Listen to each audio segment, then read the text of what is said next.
Johnny, man. We'll do it for Johnny.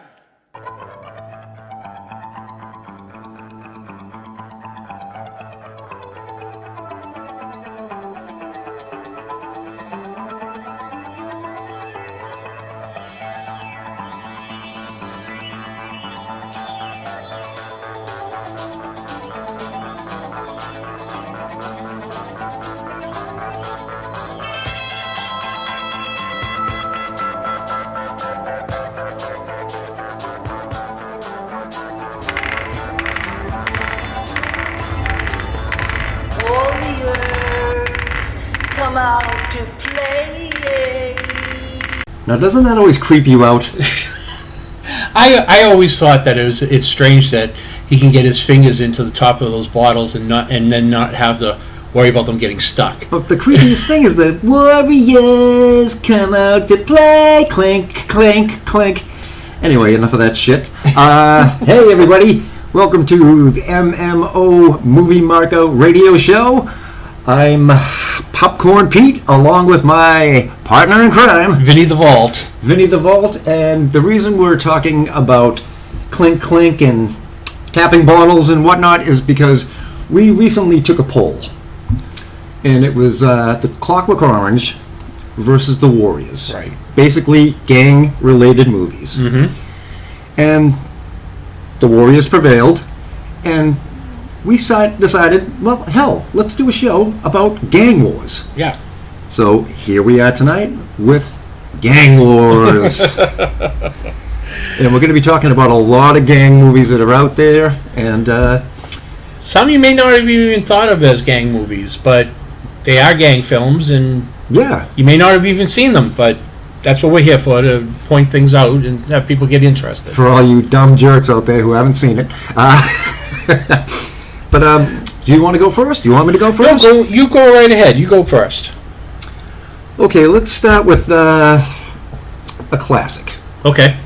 From a novel from S.E. Hinton. Okay. Called The Outsiders. Oh, nice. Great movie. Outstanding movie. Incredible cast.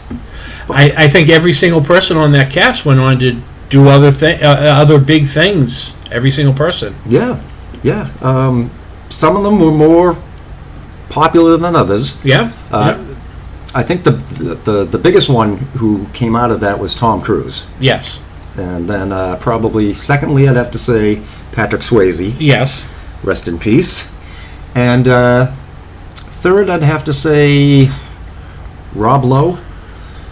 Well, he's done other movies too. Yeah. Well, the thing is that all of their careers like springboarded off of that film. Right. Everybody got noticed in that film, right down to Matt Dillon. Oh yeah, that's right. Matt Dillon. Yep. Emilio Estevez. C. Thomas Howell. The Karate Kid. Ralph Macchio. Yep. Everybody got noticed off of that film, and everybody went on to other things. Yep. And I just want to say that we're not doing this show for you listeners. We're doing it for Johnny, man. We're doing it for Johnny. We're doing it for Johnny. All right. But yeah, and it's basically one of those movies about rival gangs. Mm-hmm. You got the Greasers, who are a bunch of misfits, basically. Yeah, and every generation has their misfits. Yeah, whether they're called greasers or nerds or whatever. Yeah, but I mean they have the leather jackets, the greased back hair, where they get the name Greasers. Greasers, yep. And then you have the rich kids, who are the Socs. Yes. And they just don't get along. Nope, not at all. And they're always picking on each other, and one's attacking the other one. Yeah. And have you ever seen the Outsiders, the novel edition? No, I don't think I ever have. There's probably about a half an hour of movie footage that they had cut out and put back into this version. Oh. Because I always wondered, when I saw the original Outsiders, C. Thomas Howell had like this mole on his neck. Okay. And I never knew what that was. I'm like, what is that? Because I'd never seen it in any other movies that he's done. And I was like, what the hell is that? So, when I saw the novel version, he was attacked by the Socs. Right. and they stuck a blade into his neck. Okay, then I have seen the novel version. Oh, you have? Because I was just about to say that the version I saw showed the Socs with holding a knife to his neck. Yeah. And so I have seen that version. Right, so that's how he got the little the little nick in his neck. But for the longest time, I was like, what the hell is that? Yeah, so I have seen the novel version. Now outstanding from everybody else that was actually acting in it, who directed that film? Francis Ford Coppola. Yes. So even the people behind the camera got recognized from this film. Right, and I guess there was some school, I think it was in California, that wrote a letter to him and asked, this would be a great movie for you to make. Mm-hmm. And how the hell he got the letter? Because if you send somebody in Hollywood a letter, chances are they're not going to get it. Right? Yeah, true. So I guess, I don't know, maybe his secretary or somebody got the letter and handed it to him, and he was like, yeah, not a bad idea. But well, it paid off. It paid off big time because like I said, that every single person that was in that leaped forward in careers from there. Yeah, and a lot of great talent and Yep. a lot of great movies. And at the time, the subject matter was very, very controversial. Yeah. But, Because not that it happened everywhere, but most places were having problems with gangs. right. At some stage, even though this was set. It was set in the late 50s, early 60s? I think it was early 60s. Early 60s. With that going for it, even though it was set way back when, a lot of places were having trouble again with gangs. So Right. it was like, well, do we really want to show this? That kind of attitude. But it's a good film, especially if you want to show younger kids what it like to be part of a gang. Right. And it's not always good. Yeah, you got people that'll stand behind you and everything, but you Right. could end up dead. Right. Which is what the whole story sort of wraps around. yeah, because somebody did get killed. No spoilers. But anyway, But we're doing it for Johnny. we're doing it for Johnny, man. We're doing it for Johnny. All right, enough of that shit. Is there anything else you want to say about it? No, just all around, it's a great movie. If you haven't seen it, you've been living under a rock. Yep. So, most definitely, it's one of those films that I saw it late. I've never read the book, which I'm after seeing the movie, I'm sort of sorry that I never read the book. oh, you never read the book? No, it was never at the time. It was never required reading when I was in school. See, when I know afterwards. Yeah.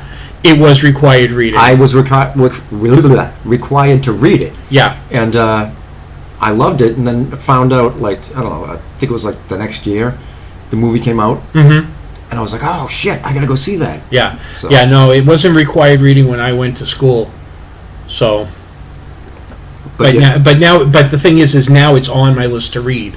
So, at some point I'll find it along the way. I mean, there's different things here and there, but just Yeah, well, as all movies and books are. Yeah, we'll get into that because I just finished the novelized version of Conan the Barbarian, the Arnold Schwarzenegger film. Okay, and the book was a novelization of the original script before they start filming and before they start making the movie itself. There's a ton of stuff that was changed from the first script to the final product, and it's like it adds so much more to the story. So Yeah. I don't look for that in all the books that I read from movies, but I always expect something to be different and at least a little bit better. Right. I mean, but you can't make you could, but nobody wants to sit through a 5-hour movie. Well, of course not. I mean, look at Heaven's Gate. Heaven's Gate was just shy of 6 hours, and they kept cutting it down, and they still cut it down to I think the final version that I ended up seeing was 2.5 hours, and it still wasn't worth it. Yeah, fuck it. All right. Well, my first movie on the list is Assault on Precinct 13, Yeah, I guess I could see that. the John Carpenter film. And Oh yeah, the gang's name was Street Thunder. yes, I believe so. And they basically their leader gets picked up by the cops, and he's being held in the precinct to be transferred the next morning to the county jail or whatever. And the gang literally sieges on the precinct house. And it's basically the cops against the gang. Against the gang, but it was a police station that they were abandoning. Yes, it was eventually going to be, but that was the closest one to where the guy was arrested. Right. So they were holding him there just until the next morning. Mm-hmm.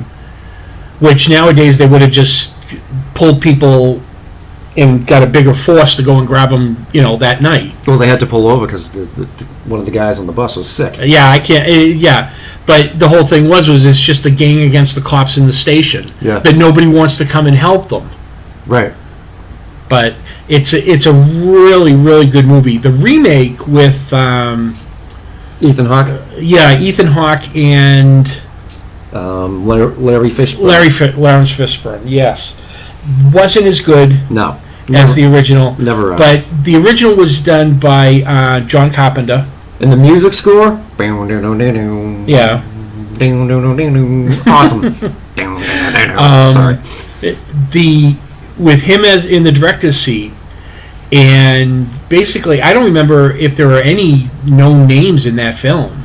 The only one is Tony Burton, who was Apollo Creed's trainer in Rocky. Oh, yes. Okay. All right. Now I do remember that one. Yes.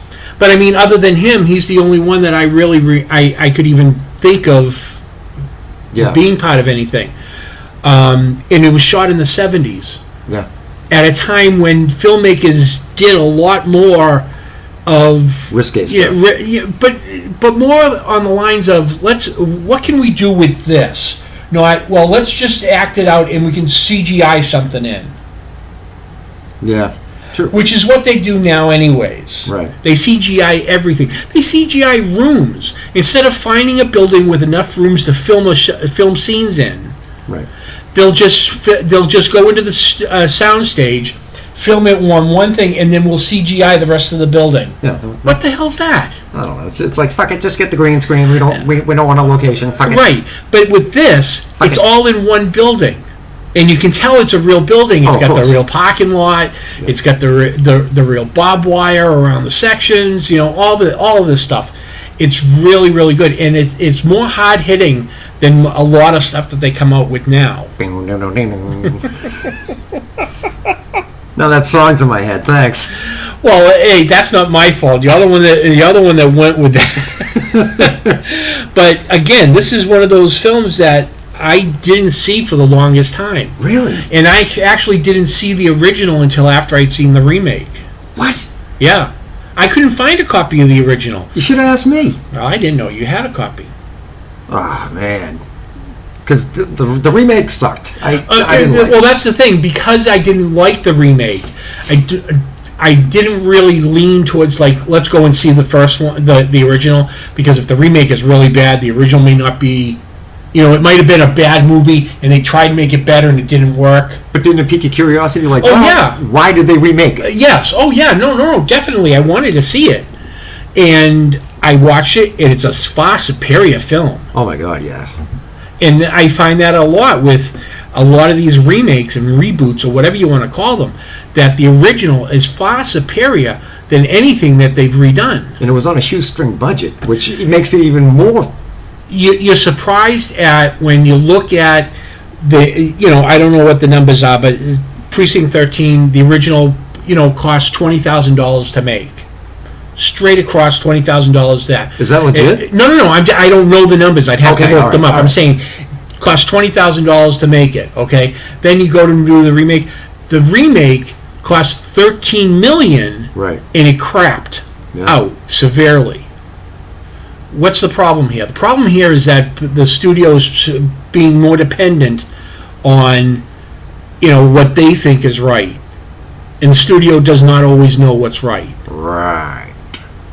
Well, come on, you got to admit How many times has the studio actually won out, and how many times have they crapped out? They've crapped out more times than they won. Right. It's just the way it is, and they keep making further mistakes. Yeah, and they keep making shit. Yeah, that's all it is. I mean, now they're looking to remake movies that they remade just a few years ago, and they're still going to crap it out. That fucking pisses me off. Yeah. I mean, like if you wait like 20 years, okay, fine, remake it. Yeah. But like, okay, this movie sucked, so yeah, let's remake it next year. Let's see how that goes. Yeah. Fucking A. And I'm not looking forward to the remake of The Birds. Oh, fuck off. Yep.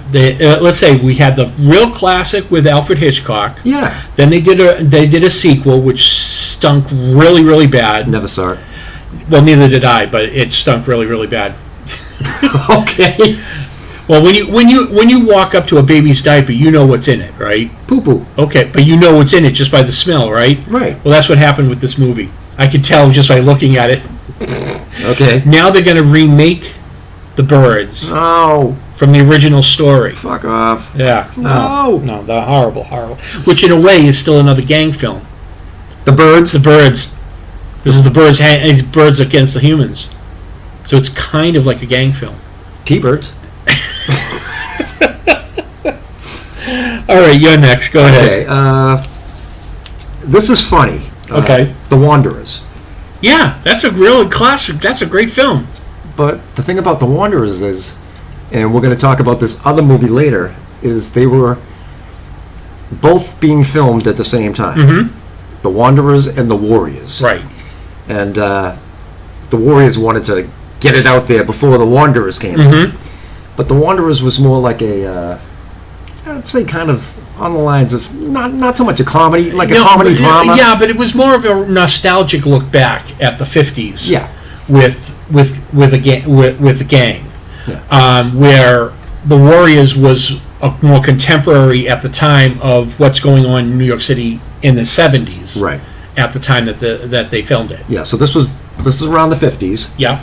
And it was basically this gang, the Wanderers, and they were always being pretty much bullied by this other gang, the Baldies. The Baldies. And the name is pretty self-explanatory. If you can't figure it out, I don't know what to tell you. But they had long hair. Yeah, that was it. But yeah, just all around great movie. Karen Allen, I think that was her first movie. Mm-hmm. And it was really, really good. Oh, and the big guy, the Grossberger. He was the big. He was the muscle behind the Baldies. Oh God, it's been so long since I've seen it, and it's one of those, like I said, nostalgic films. Right. Because it runs in that same vein as Happy Days. Yep. It brings you back to that time, and you remember those things. And not that I was alive at that time, but it's like these are the only things, the films and the TV shows are the only things that we can reflect back on, especially for us who never were alive at that time. Right. And plus, back in the 50s, they had some of the best music. Oh. Some of the best music. I think music's from the 80s on. The 80s were the end of music. The 80s rocked. Oh, yeah. But that was the end. Right. The 90s weren't that great. No. And then anything after 2000, I don't think we're going to remember this 20 years later. No fucking way. And the thing is we're talking about 50s and 60s music, and how long ago was that? 70 years, so almost 60, 70 years. Shit. Damn. But anyway, if you want to if you want to take a trip back in time, I mean, yeah, definitely check out The Wanderers. Yeah. And there was a big gang fight at the end. Yeah. And I don't remember. It's been so long since I've seen it, but I don't remember who this gang was. But they just went in, and the Wanderers were battling them and everything. And actually, one of the Wanderers' fathers jumped in. Yeah, I remember that. And basically, at the end of the fight, that's the end of the movie. Yeah. Yeah. And, Yeah, it's a really great film. It is. It really is. It really is. Oh yeah. Now to stay in that same vein Yep. of that kind of movie, my next one is The Lords of Flatbush With the Fonz. with Henry Winkler and Sylvester Stallone. You got Fonzie. You got Rocky. I mean, how can you beat it? How can you beat it? And the thing is, it not that it took me a long time to see this film, but it was one of those. Yeah, I want to see it, but I'm just not in the mood for that kind of film. So you just keep pushing it off. But once you see it, you can see where these actors were tapped for other roles. Yes. After seeing that. Now, wasn't that Stallone's basically first movie? Yeah, other than the Italian Stallion one, Oh, the porn, was that what it was called? the Italian Stallion. Yeah, No fucking way. yeah, that's what. No fucking way. Yeah, it was Yep. called the Italian Stallion. You're lying. Nope, I'm not lying. I'm You telling are you. fucking lying. I'm telling you. You're pulling my leg. I'm not touching you. No, I'm not saying touch me. I'm just saying fucking no. So Yeah, it was he took the name from the porn, and he's like, "Yo, I'm the Italian Stallion. Adrian, get out of here. Yeah. You're lying." I'm not. I'm telling you. I'm gonna look it up. Go ahead, look it up. I don't have a computer, goof. I'll do it. Not my fault then. All right. Well, You're gonna have to take me for my word. all right. I'll. If I find out you're fucking with me. If I find out you're fucking with me. But because of this film, this is where Henry Winkler picked up the Fonz for Happy Days. Yeah, I can see that. Yeah. I can see that. Yeah. Yeah. But yeah, it's another one of those. It's another one of those early films that a lot of people may not have seen or heard of. Yeah. That they're Stallone fans now. Right. And it's like, I've seen everything. Well, have you seen Lords of Flatbush? No, I don't know if I've ever heard of that one. It's like, well, That's it. Well, that's the thing. Yeah, and that's the thing. That's a lot of what this instant society is all about. I know what Stallone has done. Well, have you ever heard of this film? No, I've never heard of that film. Well, then you don't know everything that he's done. And that's why we're here for you. Yes, because we're going to be able to pick out films. I mean, I've been watching films for almost since I was born. I've been watching films.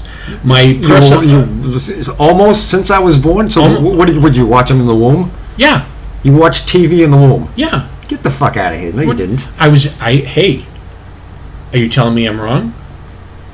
Okay. Okay, whatever.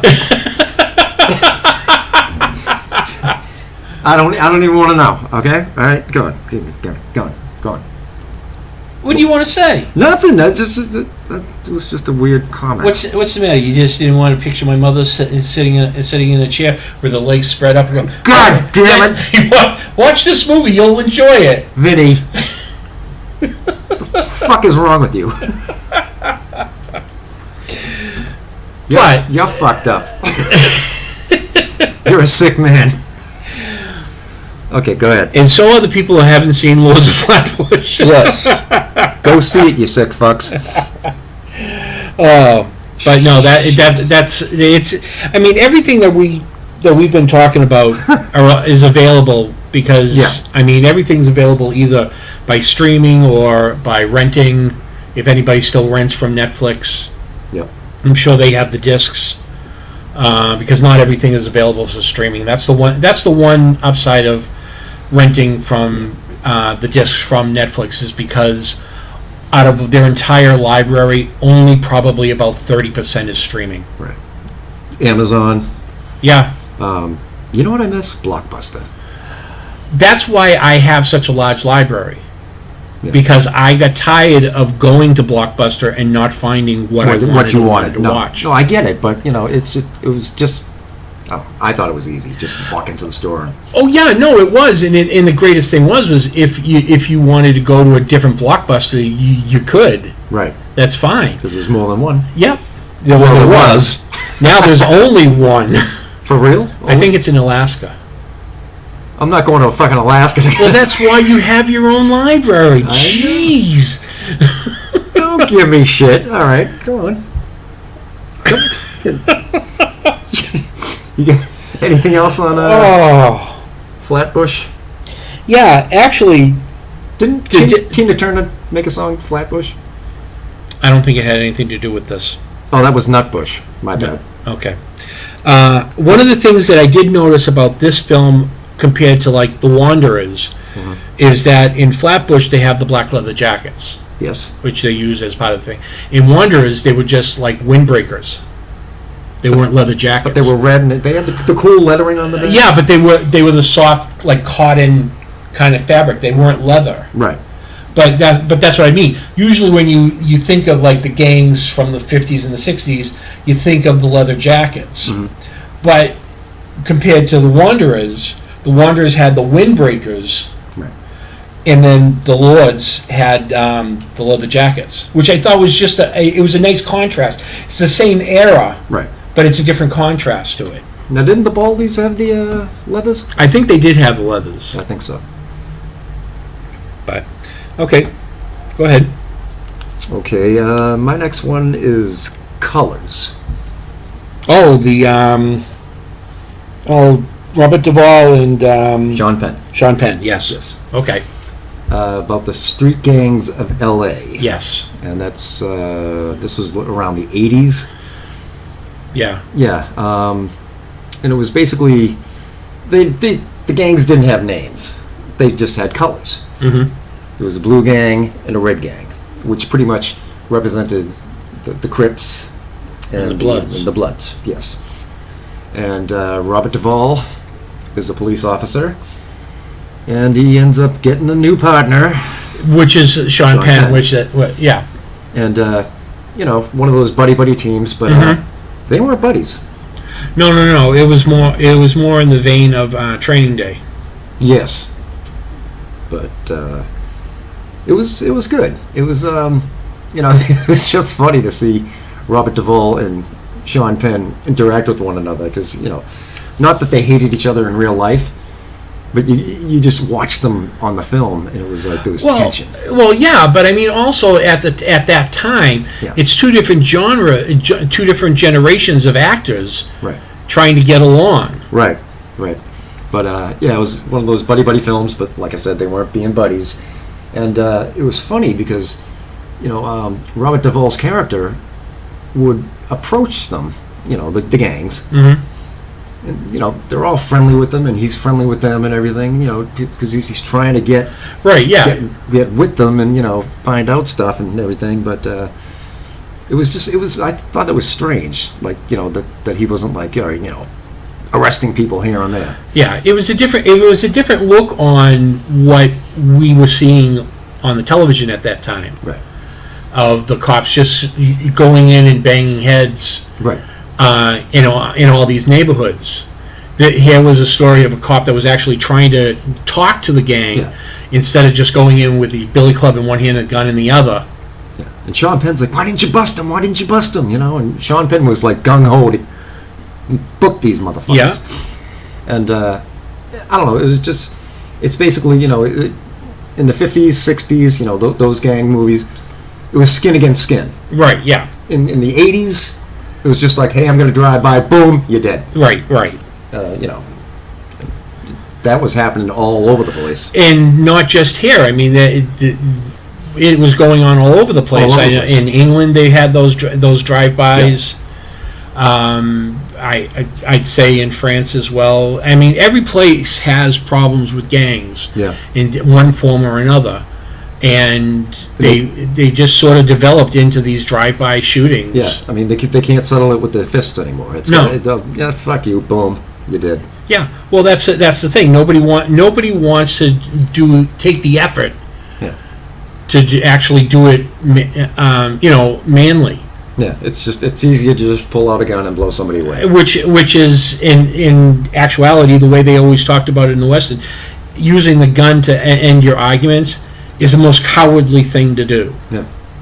But hey, it is what it is. But it's another film to definitely at least see. I mean, I've seen it once or twice. Mm-hmm. Was never a huge fan, but I was more of a fan of the actors.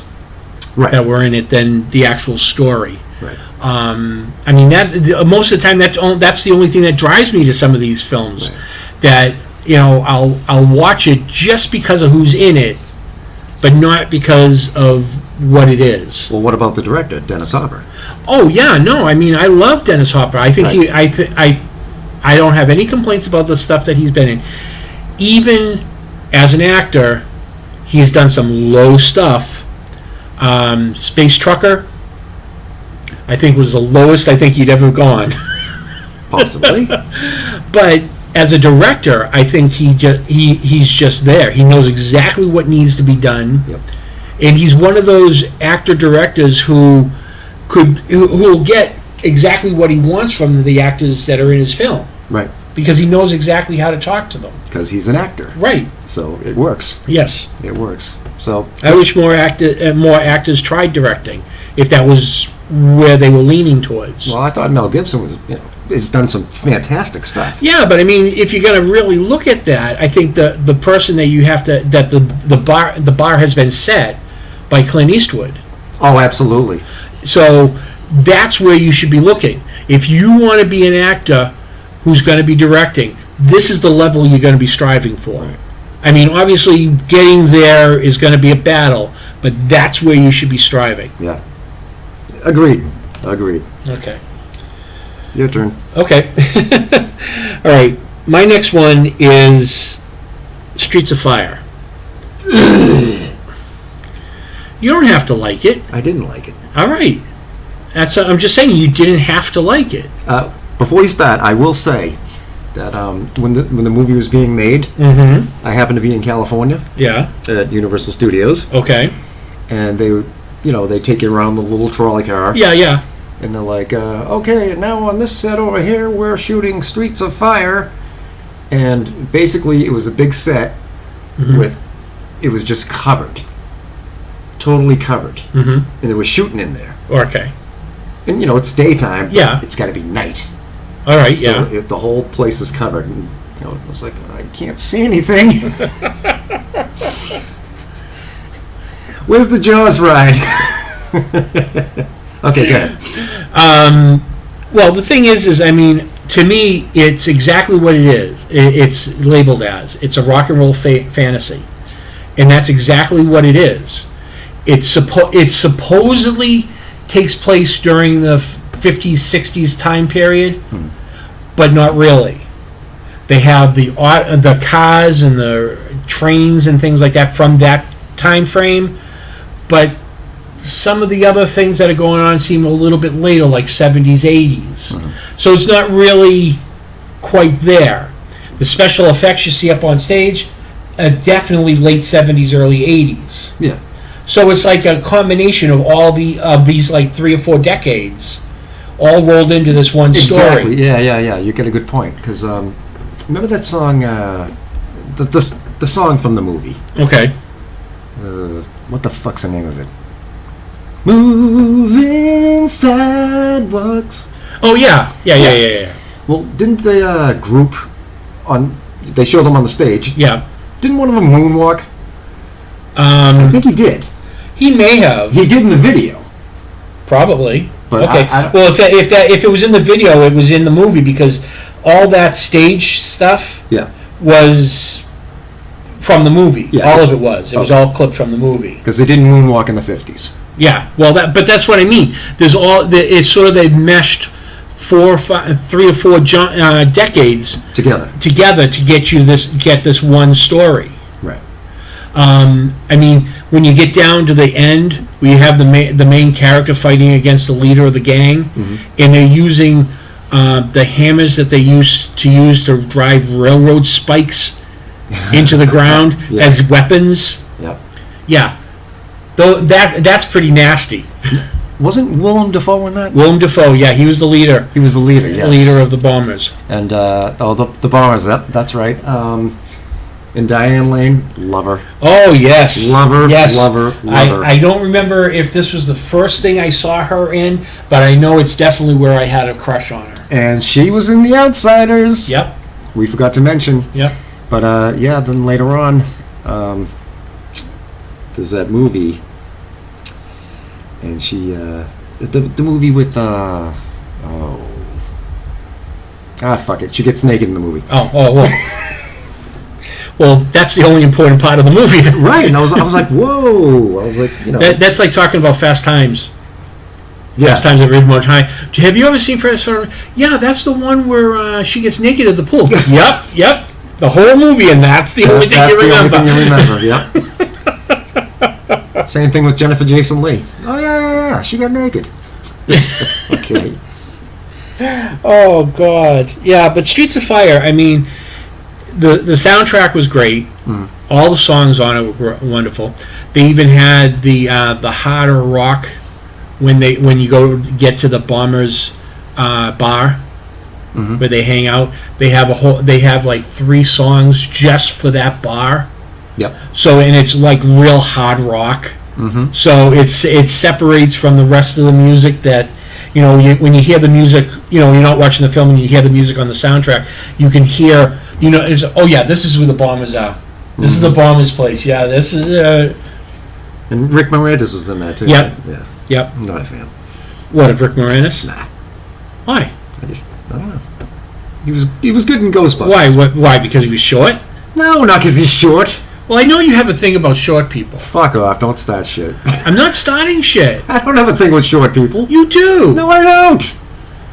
All right. Well, we're not going to talk about how you used to tease and ridicule Jeremy all the time. All right. I didn't like him. Okay. Because he was short. Because he was a dick. He was a short dick. Yes, and he probably has one. I don't know. I don't know. There's a lot of people that you could probably ask. Right. But, I mean, the thing about Streets of Fire was it had the classic Hollywood ending to it. You go through the whole thing, and you get right down to the very end of the film, mm-hmm. and that's where it turns into a happy ending. You could go through this whole thing and not have a happy ending, and it'd still be a great film. Okay. But at the very last minute mm-hmm. of film, it turns into a happy ending, so it turns into a regular Hollywood movie. Okay. I still didn't like it, but anyway.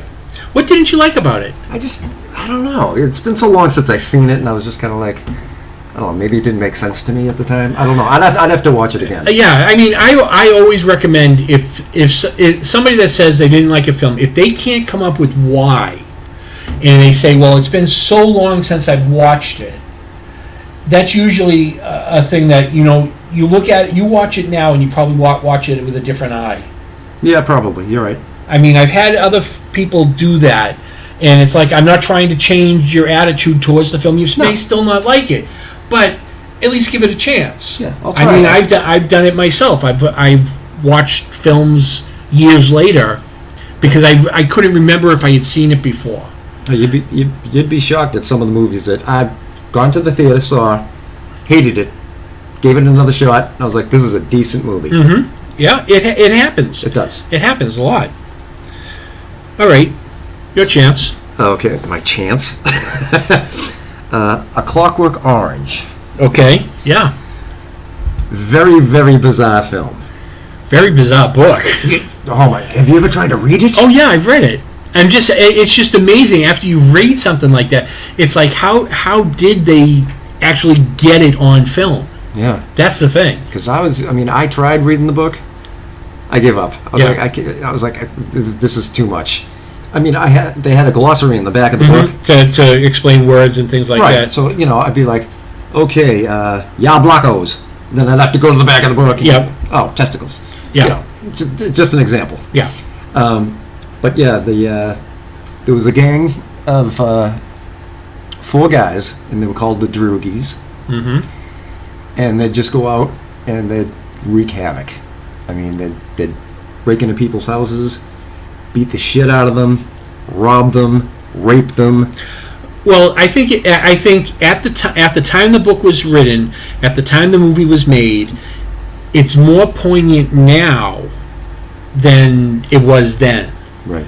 Because then they were looking at the future of society being desensitized by violence. Right.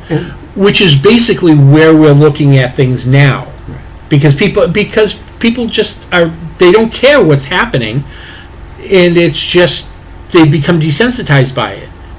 But the thing is, when that movie first came out, it was so violent, and a lot of people, a lot of crime started happening. Oh yeah, and it was blamed on A Clockwork Orange. Oh, I'm not surprised. It usually is when it comes down to gang films. Yeah. So then director Stanley Kubrick, was getting death threats and whatnot. And he was just like, pull the movie. Yeah. But I mean, it was just very, very violent, and they never really gave a time frame of when this was supposed to have happened. The movie was made in '71. Right, but it was just supposed to be the near future. Yeah. But the thing is I think we're seeing that now. Right. The desensitization of society towards violence. Right. I mean, God, look, we've got kids getting shot up in schools. We've got drive-bys. We've got all these things that are going on, and it's just become blasé on the news. Right. I don't watch that show. I don't either. Only for the Red Sox scores. That's all I ever watch for. Because there's never anything good on the news. Yeah. But anyway. but that's the thing. That's what desensitizes us to the violence. Right. We watch the TV shows. We watch the movies. We watch the news. It all desensitizes us to the point where, we hear that our next door neighbor got murdered. Right. In the night. We don't worry about, oh my God, that happened next door. It's like, well, lock my doors, and that's the end of it. Right. I don't want to hear anything else. Right. And that's desensitizing. You're not feeling anything. You're not empathizing with what happened. Well, during A Clockwork Orange, the lead member of the gang, Alex, who's played by Malcolm McDowell. Right. Incredible role. Mm-hmm. Only he could have pulled it off. Oh, yes. And he gets arrested. They send him to prison. Mm-hmm. And then they have this new form of treatment. Rehabilitations. Yep. Yep. That will get you in and out of prison within, I think, a week. So he was in there for, I don't know, a couple of years, and he was like, fuck this. I'll go for the treatment. Yep. And what it did, it programmed you not to be violent. Right. But it also programmed you not to be able to defend yourself if somebody would attack you. Right. Which is fucked up. Which is what ends up happening. Yeah. And then, big twist at the end. But, it's if you haven't seen the movie, definitely check it out. And you have to have a strong stomach for it. Yeah. Because definitely. it's not like if you watched it on television, the violent pieces would be either cut out or they'd be glossed over, different shots, things like that, so you don't really see it or hear it. But if you watch it from DVD or Blu-ray or whatever, it's going to be straightforward, all there. Right. And you might have to watch it a couple of times because getting through the language barrier, it's a little tough sometimes. Yep. Well, I mean, but you can figure it out. Oh yeah, and there's a lot of stuff that's changed from the book to the movie just to make it palatable. Right. And one of the main things that I remember, because I'd seen the movie I don't know how many times before I finally got around to reading the book, there's a part where Alex goes to almost like a flea market mall, and he buys some records, and he picks up two girls while he's there, and he takes them back to his apartment and has sex with them. Mm-hmm. Now, in the movie, they all look about the same age, and they all look like they're in their late teens, early 20s. But in the book, Alex is, I believe, 18 or 19, and the two girls that he picks up at the record store are 13. Pedophile. Oh yeah. Now. That's scumbaggish. Yeah, but the thing is obviously they had to bring those ages up. Scumbaggish. Is that a word? It is now.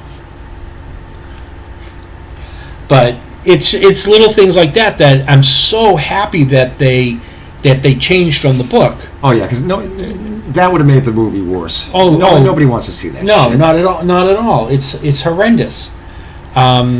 Things like that, I just don't understand why they're even part of storyline. Unless it's a major part of the story, but it's not. It wasn't a major part of the story. But I think it also lends to the desensitization of society, as that's why it was in the book. Right. That obviously in the movie too, that he's rolling around having a threesome with these girls in the middle of the day. When you should be at school. Yeah, but that's the thing. It's just desensitization, and I think that's what they were leaning towards in the book too. That this is what's happened, and nobody really cared about it. Right, and also it proves what a scumbag he is. Oh yeah. Yeah. He wasn't just a scumbag with his mates. No. No. Oh, he treated them like shit too. Yeah, but they got him back in the end too. Yeah, true. So. Spoiler. Haha. All right. Okay. So let's take a pause, and we'll be right back. Let's all go to the lobby. Let's all go to the lobby. Let's all go to the lobby to get ourselves a treat. Delicious things to eat. The popcorn can't be beat. The sparkling drinks are just dandy. The chocolate bars and the candy. So let's all go to the lobby to get ourselves a treat. Let's all go to the lobby to get ourselves a treat. Can you dig it? Can you dig it? Can you dig it? And we're back. Can you dig it? All right. My next one is Gangs of New York. Leo. Which, as a standalone film, is a really good film. Yeah. Okay. As a movie representative of the source material, it's not that good. Because Gangs of New York was a non-fiction book about all of the gangs of New York. Mm-hmm. From the conception of New York City to present day. This movie only takes place in the 1800s. Right. So it's, like I said, as a standalone film about, the gangs in New York and around that time, it's really good. It's a great film. But as representative of the source material, it's not. Right. It's the same thing with, what was the name of the film with Johnny Depp? Public Enemies. Okay, yeah. That was about all of the Public Enemies around that Right. time, where the movie just dealt with John Dillinger. Okay. So, not a clear representation of the source material. Right. Okay. But in the way of Gangs of New York, I think it was very well done, looked very well on the screen. Now, what the hell were they fighting over? Territory. Because it's been a while since I've seen it, so it was It's the same thing as what any gang fights over. Fights over territory. turf. So Daniel Day-Lewis. Great actor. Oh, I think he's retired just at the right time. Mm-hmm. He's retired on the top of his game, and I think he'll be remembered for his best films, not not shitty films that he was doing at the close of his career. Well, everybody does shitty films. Right, but the thing is now that he's retired, he won't be doing any shitty films. Right. That's what I'm saying. He won't be remembered for shitty films at the end of his career. Right, because he went out on top. Right, he'll be remembered for the best of what he did. Right. So, DiCaprio. You gotta love him. Yeah, if you're female. I mean, I think he's when I first started watching Leonardo DiCaprio, Yeah. like I wasn't like a huge fan. Okay. And the reason I went to go see Titanic was not for the love story. It was to see the fucking boat sink. Well, most guys only went to see Titanic for the special effects. Exactly. But yeah, I mean, he's done a lot of decent movies. Oh, he has. I'm not taking anything away from that. Yeah. But you didn't like him in the... I just don't think that was it was him. Oh, in that movie? In that movie, I just don't think that was right for him. Yeah. I just don't. I don't think so. But that, like I said, that's my opinion. But the movie came off. It worked, and it's a decent film. I own it. I like watching it every now and then. Mm-hmm. I've seen it. I've probably seen it enough times now that I can probably try to watch the commentary. But I get distracted when I start a movie. It's like I want to watch the movie, and all of a sudden I have all these people talking that have nothing to do with the dialogue, and it's like, yeah, that's not working. But it's fun though sometimes, just to sit and watch and listen. True. And they also didn't push the accents too much. Because we all know Leonardo does a great Boston accent.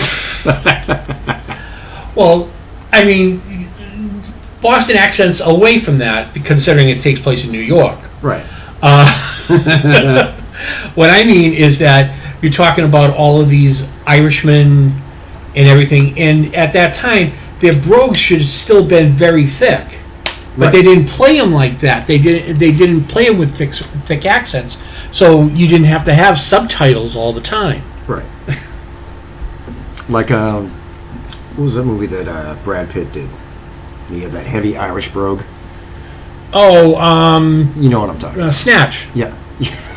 Sorry, it struck me as funny. His accent in that was so thick. Like, I couldn't even watch it. I'm like, what the fuck is he saying? Well, most of the time, I honestly want to say that he probably wasn't saying anything. He was probably just ramming the words all together. I was just like, what? I couldn't watch it. I was like, You gotta rent it and watch it with subtitles. yeah. Thank God there's Blockbusters around, so you can go to a Blockbuster and rent the film. As soon as the show's over, I'm gonna go. Make sure you fill your gas tank up. There's not that many gas stations between here and Alaska. I'll Uber. Yeah, there you go. Uber all the way to Anchorage. I'm Ubering to Anchorage. But yeah, I mean, it was the atmosphere of the film itself was authentic enough. Yeah. It was the 1850s, I think. It was around the time of the Civil War, I think it was, or just after, something like Around that. the same time. Yeah, but it felt like it was that time. Right. I just didn't think DiCaprio was the right person for that role. Who would you have picked? Honestly, I don't know. You'd have to think about it. I'd have to think about it because, I mean, Sorry to put you on the spot. you'd want to put somebody that's well known enough up against Lewis. Right. My first jump, because of the age, I'd say Cruise, because at the time he would have been the right age for that. But he did such a horrible job of an Irish accent in Far and Away. I wouldn't want him to try again. Right. Right. So yeah, good point. It's just like any other producer or director. You look at an actor's past accomplishments to see if he'd be right for the part that you want. If this person, which I don't understand how Keanu Reeves got the role as Jonathan Harker in Dracula. Ugh. Because, I mean, even when he did an English accent, it was a horrible accent. Yeah, I wasn't a fan of that. No. I mean, I've got it because I love Gary Oldman as Dracula. That saved that film. But I mean, even Winona Ryder, I wasn't. Yeah. Wasn't 16 Candles. No, that was Molly Ringwald. I'm sorry. Get your movies right, goddammit. It's just, I mean, I'd have to honestly really think about who I'd want to put in that role. What about Brad Pitt? Because he did, what was that movie with Harrison Ford? He played the Irish guy. Oh, The Devil's Own. Oh, The Devil's Own, yes. Yeah. That was a good film. I thought he had a great accent. Yeah. He pulled it off. Yep. Better than Cruise. Oh, by far better than Cruise. Far better than Cruise. So that's an option. Well, the thing is that, you know, give it another couple of years and they'll want to remake that film. Yeah, probably. Because, you know, like they're talking about the fact that they want to remake Gone with the Wind, but they don't know if they want to because they think they'd have to change too much of the story. Get fucked. No way. Yeah. No. Yeah. No. What? Fuck that. Gone with the Wind. Fuck off. Yeah. I wanted to see. The thing is, you know, it'd be horrible. It would be horrible from the get-go. Shit, yeah. Okay. I would only want to see it to see what they did to whitewash the Civil War and slavery. Not that I'm a fan of either one. No, I know. But I want to see what they're going to do to cover that up.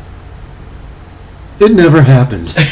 It never happened. And frankly, Scarlett, I don't give a damn. All right. Fuck. You're next. You get the next movie. We just kind of went all over the place right there, but that's all right. One of my all-time favorites, The Warriors. Yes, The Warriors. Great, great, great movie. Oh, yeah. It's about a gang, one gang, called The Warriors. Yeah. 9 members. Yeah. And there's this group, this gang, I should say, in New York, the biggest gang in New York, called the Riffs. Mm-hmm. They want to hold a meeting to call all the gangs In the city. All the gangs of New York, to come to one spot and have a meeting. So the Warriors are from Coney Island. They take the train all the way to the Bronx, and they get out, they go to the meeting, and Cyrus, the leader of the Riffs, stands up on a podium. Or actually it was like a... Yeah, but it was a podium or whatever, but I mean, he got up there and somebody shot him. Yeah. And then one of the Warriors just happened to be looking, and the guy turned around, little creepy guy, Mm-hmm. the one who did the cling, cling, cling. Yep.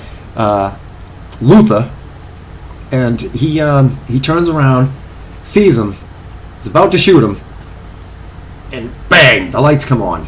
All the cops start surrounding the place. Yeah. So all the gangs are going nuts. They're all running around in circles. And then finally, you know, Luther was like, "It's the Warriors, they did it. Long story short, Yeah. it's just them running to try to get home. Yeah. Yeah. Now, in the book, which I finally got around to reading, Yeah. it actually explains why the Warriors were set up. Why? Because Luther's sister was going with one of the Warriors. Jeez. And he found out that she lost her virginity to him. So that's why the Warriors were Blamed. fingered out.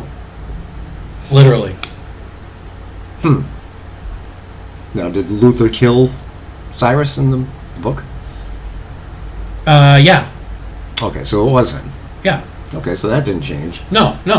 But They never gave a reason though in the movie. in the movie, yeah, they never said why he particularly pointed out the Warriors. Right. But I mean, just some of the gangs, and one of my favorites, the Baseball Furies. Oh yes. Basically, all guys, baseball uniforms, Mhm. carrying baseball bats, with face paint on. Yep. Creepy. Oh yes, creepy as hell. Creepy as hell. And just the chase scene through the park Oh yes. was incredible. Oh yeah. Now the one thing, the one interesting thing is that when they excuse me, when they do the big meeting Yep. in Central Park, Yep. they had actual gang members from the city as extras for that scene. But none of the gangs that are named in the movie are real gangs. Right. No. I mean, there is no baseball furies. There's no baseball furies. There's no turbo ACs. There's no riffs. There's no orphans. No, none of the gangs that were named in the movie were actual gangs from the city. No. And they weren't actual gang members. They were all actors. They were all extras. Right. Yeah. But I know because I went to see that in the theater when it came out because it actually played in Quincy. I went to the old Strand to see it. The Strand, wow, that's taking us back. Yep, I went there to see it. Actually, I saw Rocky there too. Wow. And at the time, I saw it just after the news reports out of New York City came back that there were all kinds of gang wars and everything that I found out later on that never really happened. Really? Yeah, it was all yellow journalism. But the movie did get banned. Oh yeah, because it was inciting people to fight in the theater, but nothing ever happened in the city. Well, I know there was one incident where it was probably in New York where the Warriors was playing, and two rival gangs just happened to go to the theater at the same time, Yeah. and of course a fight broke out. Yeah. And, you know, But I mean, I remember there was a story at some point that a guy actually got crucified by a gang.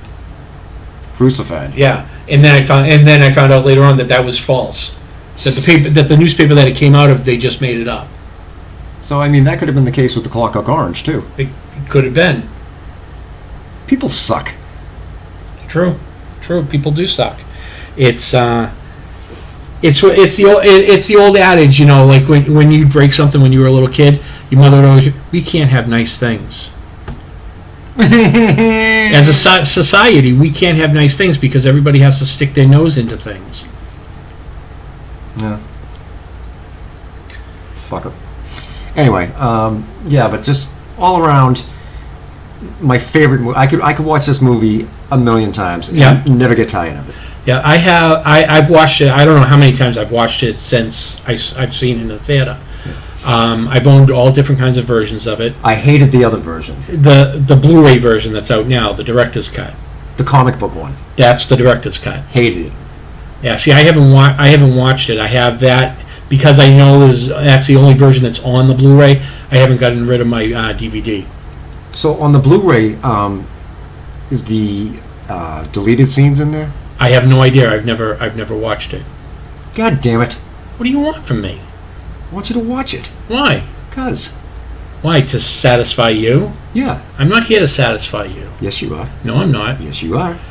I keep telling you, no matter how much you touch my knee, that's not going to happen. I'm not touching your knee. Don't fucking start shit, asshole. Oh my God. No, but I'd be curious to see it because you know how some movies like they take stuff and they put it back in. Oh yeah. I mean, but if it's off to the side, that's still cool too. 'Cause have you ever seen the deleted scenes? From Warriors? No, Yeah. I don't think I have. Really? No, I don't think I have. Some pretty cool stuff. Yeah. Well, most deleted scenes are. Yeah. It's just that a lot of times they're just cutting it out for time. For time reasons. Yeah. It's not. Most of the time, it has nothing to do with story. Right. Probably 20% of the time, it has something to do with story. It's like, well, we've got this scene, but it really doesn't bring the story any much forward. So let's just cut it out and go from there. Right. But then again, you have scenes that actually fill in questions from the final product. Right. You know, because nobody realized that you cut that scene obviously for time, but when you get down to the final product, they're answering a question that came from that scene, but because you cut that scene, nobody has a question for it. Like the nick on Ponyboy's neck. Yes. What was that? And then you see it in the novel version, and it's like, okay, that's how the motherfucker got it. Right. Yeah. Exactly. So it's just, and the other thing that the other biggest thing between the book and the movie is the book is probably about I'd say 10 times more violent Oh, I'm sure. than the movie. They have no qualms in the book about rape and murder. Most of which happens at the same time. So Because they rape and kill. And, well, yeah, because in one part of the book, where the girl is with them, Mercy? I don't remember her name, but when they're walking down one of the streets, they run into this guy who is trying not to look at them because obviously they're a gang and he's just on his own and he's just trying to stay out of his own business. They run up on him and they end up killing him. She starts screaming about that they actually killed him, they didn't have to kill him and everything, and at that point they're tired of her being around, so they just gang rape her on top of the guy that they just killed. Jesus. And then leave her there and then walk off. Hopefully she doesn't try to catch up with him again. No, that's the end of that scene, and you don't have anything to do with her anymore. That's fucked up. Yep, and that's why I say it's a whole lot more violent. Yeah. And actually, the book actually takes place during the 60s. Oh, really? Yeah. Huh. That's probably when it was written then. Yeah, most likely. But all around, great movie. If you Oh, haven't yeah. seen it, definitely, it's a must see. Oh yeah, It's a very. must see. It's more of an action film Yeah. than anything else. And let's not forget, it's got a great soundtrack. Oh yeah, Great music. a lot of it came from the Eagles. Yes. Joe Walsh. Joe Walsh, yes, that's right. All right, I'm next, right? Mm-hmm. All right. This I'm not sure if you'd actually label this as a gang film, Okay. but I did just because of how they all sort of like connected. Was American Graffiti. I don't know about that, but I saw it as just all the misfits being together. so it's a group of misfits. Yeah, which is what every gang is, a group of misfits.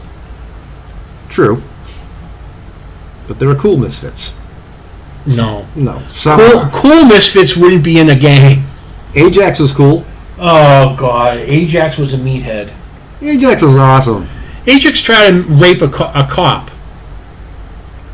All right, he's not the brightest guy, Uh-huh. but So you're telling me brains has nothing to do with being cool.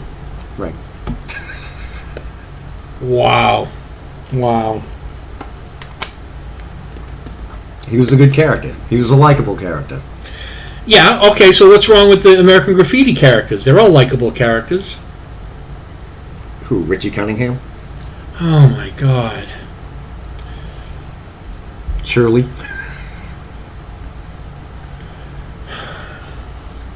Han.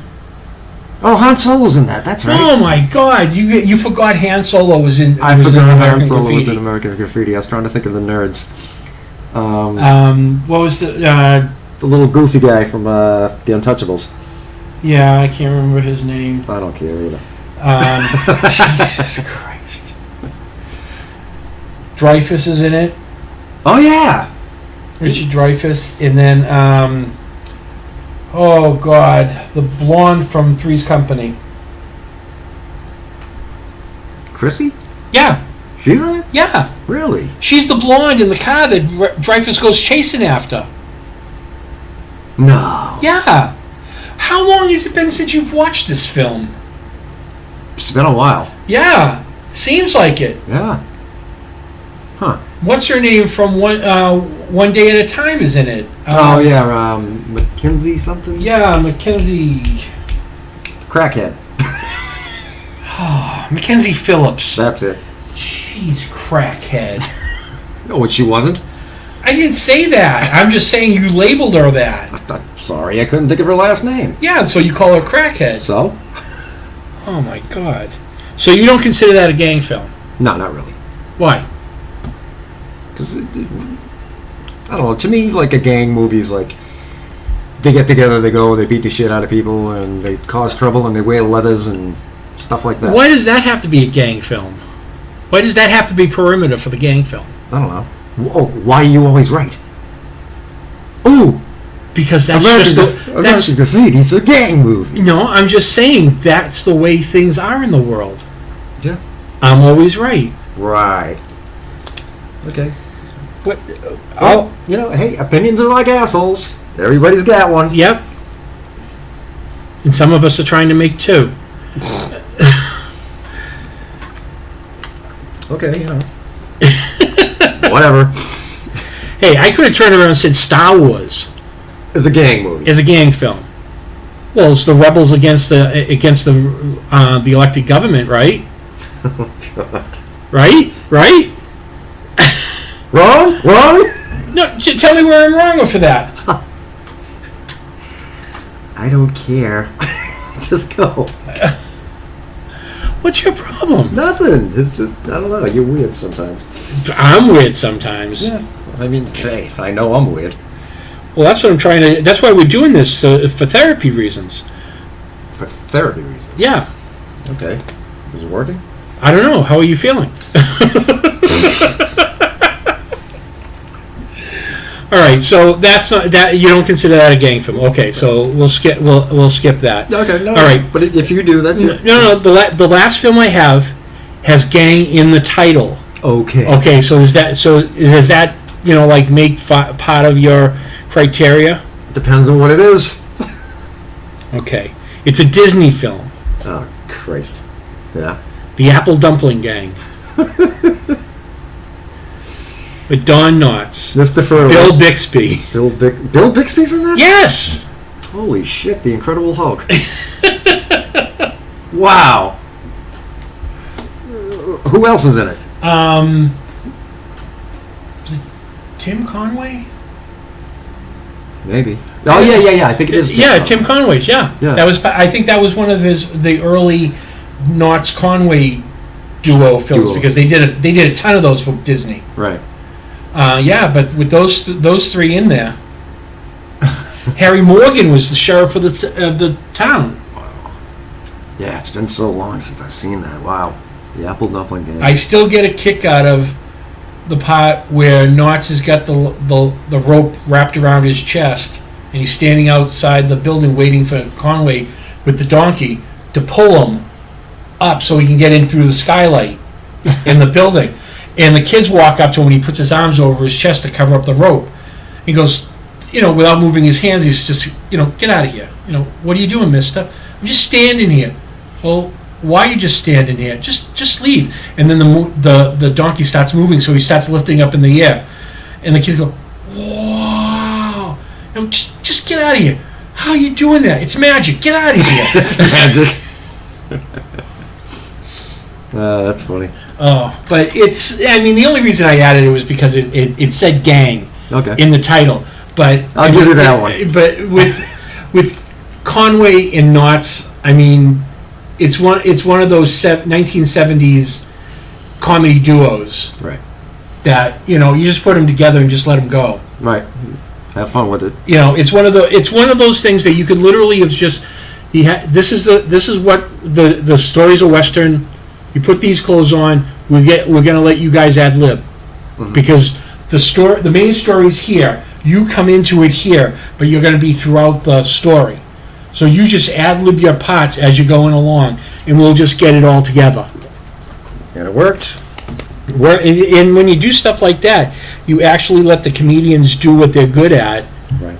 And you end up with a really good film. Sometimes best stuff comes from ad-libbing. Yep. Look at Robin Williams in the Genie from Aladdin. Almost all of it was ad-libbed. Yeah. He did it all, and then they cut it all in. Yeah. So they had to kind of work around him. Yeah. He was a genius. Yep. Exactly.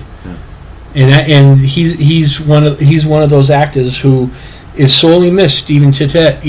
I know hasn't been that long since he's been gone, but it's going to be a long time before we have anybody even close to what he was. There'll never be another one. Yeah.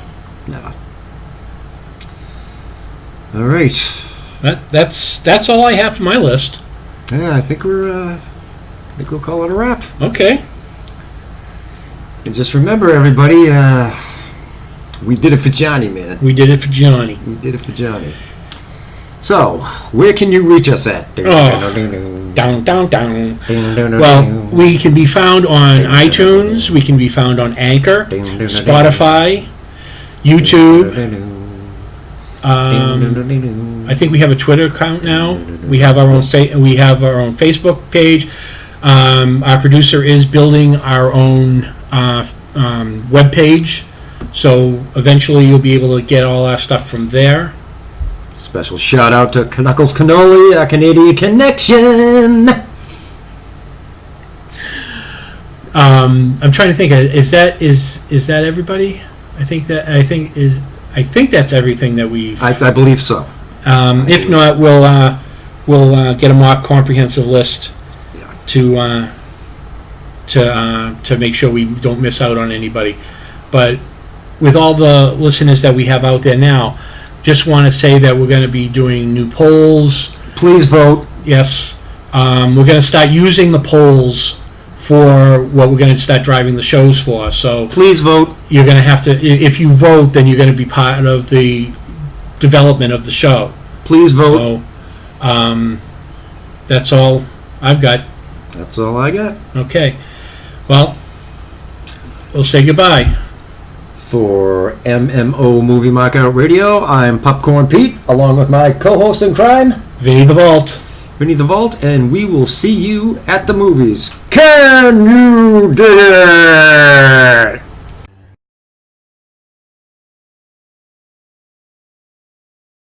I'll shove that bat up your ass and turn you into a popsicle.